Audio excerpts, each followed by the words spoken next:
So hello and welcome viewers. तो आज है क्लास नंबर 18 और आज की क्लास में हम जो पिछली क्लास में हम देख लिए थे अपना क्या देखे थे पर्सपेक्टिव ग्रेड टूल। और इस क्लास में हम क्या देख रहे हैं, इस क्लास में हम देखेंगे पर्सपेक्टिव सिलेक्शन टूल। ठीक है, तो पिछली क्लास थोड़ी लंबी थी। आशा करता हूँ आपको अच्छी तरह से समझ में आया होगा पर्सपेक्टिव ग्रेड टूल। ठीक है, तो इस क्लास को स्टार्ट करने से पहले मैंने बहुत बार बोला है कि आप कुछ अपने से बना के मेरे क्लास ख़त्म होने के बाद आप देखते हो, तो उसके बाद कुछ बना के आप उसके कुछ ट्राई किया करो, कुछ बनाया करो, तो उससे आपको बहुत ही फ़ायदा मिलेगा। ठीक है, आप बनाओगे तो आपकी नॉलेज इनहेंस होगी, तो आप ज़रूर बनाया करें। तो चलिए एक अच्छी बात के साथ हम करते हैं क्लास को स्टार्ट। जीत और हार आपकी सोच पर निर्भर करती है। जीत और हार आपकी सोच पर निर्भर करती है। मान लो तो हार होगी, मान लो तो हार होगी और ठान लो तो जीत होगी। ठीक है, मान लोगे तो हार ही होगी और ठान लोगे तो जीत होगी। तो इस अच्छी बात के साथ आज की क्लास नंबर 18 को स्टार्ट करते हैं। उससे पहले जैसे मैं कहते रहता हूँ कि ज़रूरी नहीं है कि जो किसी भी कंपनी में किसी वीएफएक्स, किसी गेमिंग और एडवर्टीज़मेंट बहुत सारे और मल्टीमीडिया एंटरटेनमेंट में जाना चाहते हैं, तो उनके लिए ही केवल ये 2D 3D स्किल्स नहीं है। जी ब्रश, माया, ब्लेंडर, इलस्ट्रेटर, फोटोशॉप उनके लिए भी है जो अभी क्लासेस में है, जैसे कि 8 9 10 11, तो उनके पास एक्स्ट्रा स्किल्स होनी चाहिए इस फील्ड में एक्स्ट्रा। इसीलिए मैं ये नहीं कहता अरे आप ठान लो कि हाँ मेरे पास इतना टाइम है, इतना में मैं ये करता हूँ, इतना में मैं ये जो टाइम है इसके लिए मैं अलग से कुछ मैं किसी सॉफ्टवेयर को सीखूँगा या कोडिंग है आप मैं उसको सीखूँगा। तो कोडिंग तो बहुत मतलब एक एडवांस लेवल की चीज़ हो जाती है, वो थोड़ा टफ हो जाता है अगर आप स्टडी कर रहे हो। Math, science, physics, chemistry, SST बहुत सारे सब्जेक्ट आ जाते हैं, लेकिन उन सब्जेक्ट के साथ साथ आप ये इलस्ट्रेटर, फोटोशॉप, इन सब चीज़ों को एंजॉय करो। आप ये नहीं है कि बिल्कुल आप बनाओ, अगर पहले से आपको थोड़ा पता रहेगा ना, तो अभी इस टाइम पे अगर देखें तो अपॉर्चुनिटी बहुत ज़्यादा आने वाले टाइम में इस फील्ड में गेमिंग, वीएफएक्स, फिल्म फिल्म में इस टाइप की जितनी भी हैं कंपनी, सब में अपॉर्चुनिटीज़ बहुत सारी हैं। तो हम छोटी मोटी वही जेई नीट वो तो बहुत ज़रूरी है, वो सबको करना चाहिए, अच्छी बात है वो करना चाहिए, लेकिन इसके साथ साथ कुछ एक्स्ट्रा स्किल्स भी, बस मेरा ये कहने का मतलब है कि एक्स्ट्रा स्किल होनी चाहिए। ये मोटिव रहता है मेरा क्लास के लेने के पहले कि हाँ एक जो बच्चा नहीं जानता है वो भी सीखे, जाने इस चीज़ को। तो चलिए करते हैं क्लास को स्टार्ट। तो आप को देख के ये पर्सपेक्टिव सिलेक्शन टूल स्टार्ट करने से पहले हमको लेना पड़ेगा अपना पर्सपेक्टिव ग्रेड टूल, तो पहले इसको ले लेते हैं। ये आ गया आपके सामने, मैंने पिछली क्लास में आपको सारा कुछ समझा रखा है इसके बारे में, आपने नहीं देखा तो आप जाके प्लेलिस्ट पे चेक कर सकते हो। इलस्ट्रेटर, एडोब इलस्ट्रेटर जैसे ही सर्च करोगे ये आपको मिल जाएगी प्लेलिस्ट उसकी।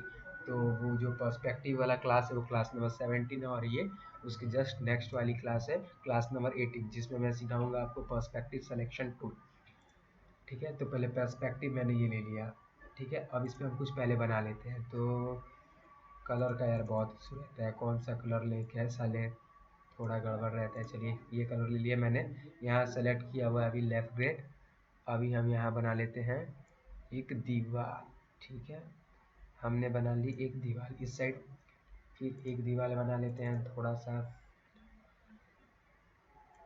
और डार्क करके, इस साइड बना लेते हैं एक और दीवार। ठीक है,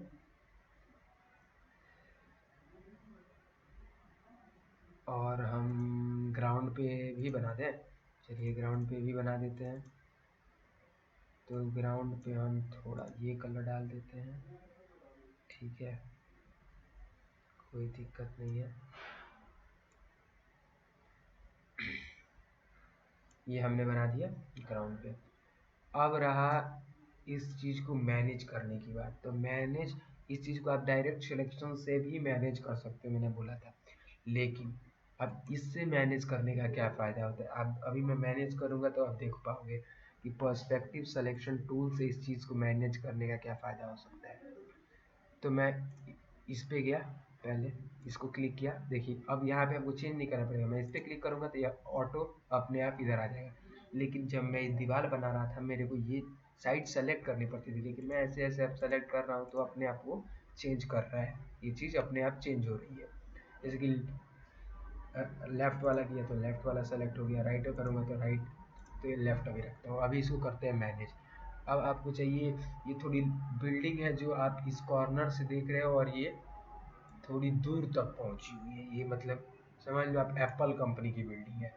थी तो इतनी लंबी होगी, अगर आप किसी भी यहाँ इस कॉर्नर से आप खड़ा होकर देखते हो तो आपको बिल्डिंग थोड़ी पूरी इतनी चौड़ी दिखेगी, जाते जाते जाते जाते छोटी तो कहीं हो जाएगी ना, मतलब ऐसा कुछ आपको इल्यूजन बनता हुआ दिखेगा। ठीक है, इस साइड भी वैसे ही कि थोड़ी लंबी बिल्डिंग, पर सॉरी कंट्रोल जेड करते हैं, इस साइड सेलेक्ट किया और इसको भी किया इंक्रीज। देखिए अब ये जो लाइन है ये उसके हिसाब से चलेगी। अगर यही चीज़ आप किससे करते हैं, डायरेक्ट सिलेक्शन से, लेकिन तब आप वो डिसबैलेंस हो जाती, इधर उधर चली जाती, लेकिन इससे करने से आपको फ़ायदा रहेगा। ठीक है, इससे बहुत कुछ हो सकता है, अभी मैं कर रहा हूँ, दिखाऊंगा मैं आप लोगों को करके।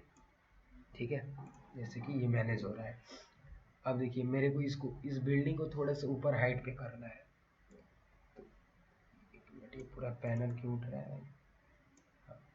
एक, जैसा कि मैं इसको अभी इसको ऊपर की तरफ, अब इस पॉइंट से ड्रैग करूंगा तो ये ऊपर की तरफ ऐसे बिल्डिंग लगेगी, हाँ बड़ी हो रही है बिल्डिंग। तो इस तरह भी हम कर सकते हैं। अगर थोड़ा सा बाहर निकालना है बिल्डिंग को तो ऐसे खींच देंगे। सॉरी, ये तो दूसरा पॉइंट मैंने ले लिया। ये वाली इसको सेलेक्ट करके फिर इसको ड्रैग कर दिया आगे की तरफ, ये आ गई बाहर की तरफ। ठीक है, तो ऐसे हम कर सकते हैं। ठीक है, अब इसको पहले करते हैं जूम।